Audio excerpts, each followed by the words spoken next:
Uber tried to hide a massive data breach, affecting 57 million drivers and users, the company has admitted. The cover-up involved payments of $100,000, £75,000 to the hackers, according to Bloomberg, which broke the news. The breach happened in October 2016, and encompassed names, email addresses and phone numbers of over 50 million users of the service from around the world. Around 7 million drivers were also affected, with hackers accessing around 600,000 US drivers' license numbers. Reports claim Uber's former chief executive Travis Kalanick has known about the breach for over a year. Kalanick was forced out of the company in June, after months of controversies relating to sexism and poor working practices. He was replaced in August by former Expedia boss, Dara Khosrowshahi. While we have not seen evidence of fraud or misuse tied to the incident, we are monitoring the affected accounts and have flagged them for additional fraud protection, Khosrowshahi said in a statement. None of this should have happened, and I will not make excuses for it, he added.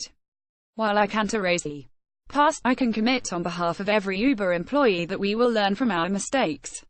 In the wake of the revelation, Uber has fired its chief security officer, Joe Sullivan. The company has also set up pages for drivers and riders that may have been affected by the hack. These emphasize that the company has seen no evidence for fraud. It mentions that Uber will offer drivers free credit monitoring and identity theft protection, but doesn't extend this to users of the service. Our outside forensics experts have not seen any indication that trip location history, credit card numbers, bank account numbers, social security numbers or dates of birth were downloaded, the page explains.